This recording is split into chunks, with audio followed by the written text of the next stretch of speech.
Friends, welcome to సోజస్ kitchen and my family వ్లాగ్స్లో daily రొటీన్లో ఇంకొక వ్లాగ్తో మీ ముందుకు వచ్చేసా. డైలీ రొటీన్గా ఏముంటాయి, ఇంకా ఈరోజు మార్నింగ్ అయితే లేచి ఇంకా పూజ కూడా కంప్లీట్ అయిపోయింది. అందులో ఈరోజు సండే అంటే నాన్ వెజ్, కానీ ఈరోజు మా ఇంట్లో నాన్ వెజ్ లేదు.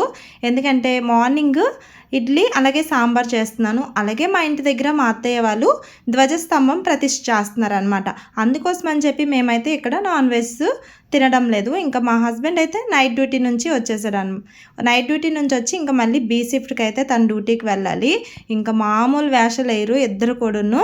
సో ఇంకా మా రిషి అయితే డ్యూటీకి వెళ్ళిన నుంచి డాడీ డాడీ అలా అడుగుతూ ఉంటుంది అనమాట. ఇంకా మమ్మీ అంటే ఇష్టం కానీ డాడీ అంటారు. సో ఇంకా మార్నింగ్ కోసం అయితే ఒక పక్క సాంబార్ అవుతూ ఉంది, అలాగే ఇంకా ఇడ్లీ కూడా అయిపోయింది అనమాట.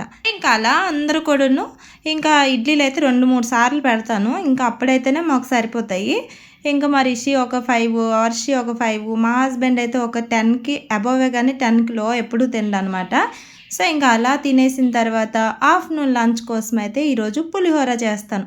ఎందుకంటే బీ షిఫ్ట్కి వెళ్తాడు కదా, సో సింపుల్గా అయిపోతుందని 2 కప్పులు రైస్ తీసుకొని 4 కప్పులు వాటర్ యాడ్ చేసేసి 3 విజిల్స్ వచ్చిన వరకు వెయిట్ చేస్తే రైస్ అయితే అయిపోతుంది కదా. ఈరోజు స్పెషల్గా మామిడికాయ పులిహోర బాగుంటుందని చెప్పి రైస్లో కొంచెం పచ్చిమిర్చి, టేస్ట్కి తగినంత సాల్టు, అల్లం, కరివేపాకు, అలాగే 2 స్పూన్ల వరకు పచ్చి మామిడి తురుము యాడ్ చేసుకున్నాను. ఇంకా ఇంకొక సైడ్ ఏమో కడాయిలో కొంచెం శనగపప్పు, పల్లీలు, మినప్పప్పు చక్కగా ఫ్రై అయిపోయిన తర్వాత అందులో ఆవాలు, జీలకర్ర, ఇంకా అల్లం, కాజు, పచ్చిమిర్చి, ఎండుమిర్చి, నెక్స్ట్ అంతా ఫ్రై అయిపోయిన తర్వాత కొంచెం పసుపు, ఇంగువ, అలాగే కరివేపాకు యాడ్ చేసుకొని చక్కగా ఫ్రై చేసేసుకున్నా. ఇంకా మంచిగా ఫ్రై అయిపోయిన తర్వాత మామిడి తురుము అయితే ఇందులో యాడ్ చేసేసుకున్నాను. మనం తినే పులుపుని బట్టి మనం ఇందులో యాడ్ చేసుకోవాలి. యాడ్ చేసిన తర్వాత రైస్లో అయితే ఇది కలిపేసుకోవడమే.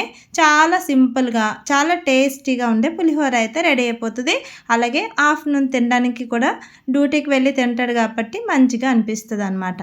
సో ఇంకా తనైతే డ్యూటీకి వెళ్ళి తింటాడు కాబట్టి మా పిల్లల కోసం కొంచెం వైట్ రైస్ కూడా పెట్టాను.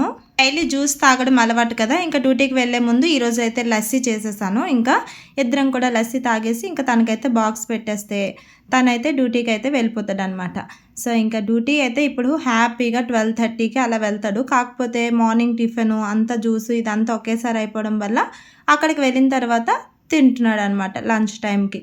ఇంకా మా పిల్లల విషయంకి వస్తే అసలు మొత్తం ఎక్కడ లేని క్లిప్పులకి బొమ్మలన్నీ కట్ చేసేసి ఇలా బుక్కులకి ఏమేమో తయారు చేస్తారు. ఇంకా వీళ్ళకి కూడా స్నానం చేపించేసి చక్కగా వీళ్ళకి కూడా పులిహోర పెట్టేస్తే తినేసి హ్యాపీగా పడుకొని ఈవినింగ్ పాలు తాగేసి పార్క్కి అయితే వెళ్ళారనమాట. ఇంకా వాళ్ళ ఫ్రెండ్స్తో వెళ్ళిన తర్వాత ఇంకా మా ఫ్రెండ్స్ కూడా వాళ్ళని అడిగారంట. సో ఇంకా అందుకోసం అని చెప్పి చాలా రోజులు అవుతుంది కదా వాళ్ళని కలిసి అని నేను కూడా పార్క్కి దిగినట్టు ఉంటుంది, అలా కొంచెం మైండ్ రిలీఫ్గా ఉంటుంది కదా వాళ్ళతో ఉంటే అని చెప్పి నేను కూడా దిగాను. చాలా రోజులకు దిగాను కదా, మా రిషి అంటున్నారు వర్షం పడుతుందని. ఇంకా మా ఫ్రెండ్ వాళ్ళ పాప బుజ్జిగా ఉంది కదా, సో ఇంకా అదైతే ఆడుకుంటుంది, ఒక్కొక్కసారి ఏడుస్తూ ఉంటుంది.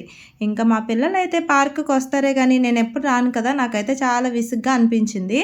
ఎందుకంటే ఎప్పుడు వాటర్ అని అలా తిరుగుతూనే ఉంటారు. ఆడిన తక్కువ ఆవేశం ఎక్కువ అన్నట్టు ఎప్పుడు బయటికి వెళ్ళిన వరకు వెళ్దాం అంటారు. ఇంకా అక్కడికి వెళ్ళిన తర్వాత ఇంటికి వెళ్ళిపోదాం అని అల్లరి చేస్తూ ఉంటారు అనమాట. ఇంకా మా గ్యాంగ్ కలిసిన తర్వాత మాటలు ఆగుతాయా, ఫుల్గా మాటలన్నీ ఆడేసి వచ్చేస్తాం. షాప్కి వెళ్ళి వాళ్ళకి కావాల్సింది ఏదో ఒకటే తీసుకొస్తారు కానీ ఇంకా మా రిషి వాళ్ళకు ఉన్నారని చెప్పేసి నాకైతే ఫుల్గా బిల్ చేయించింది. ఇంక ఇంటికి వచ్చిన తర్వాత మా ఏసీ పని చేయడం లేదని చెప్పి కూలర్ అయితే వాష్ చేసుకుంటున్నా. ఈ రోజుకి ఈ కూలర్తో అడ్జస్ట్ అవ్వాలి.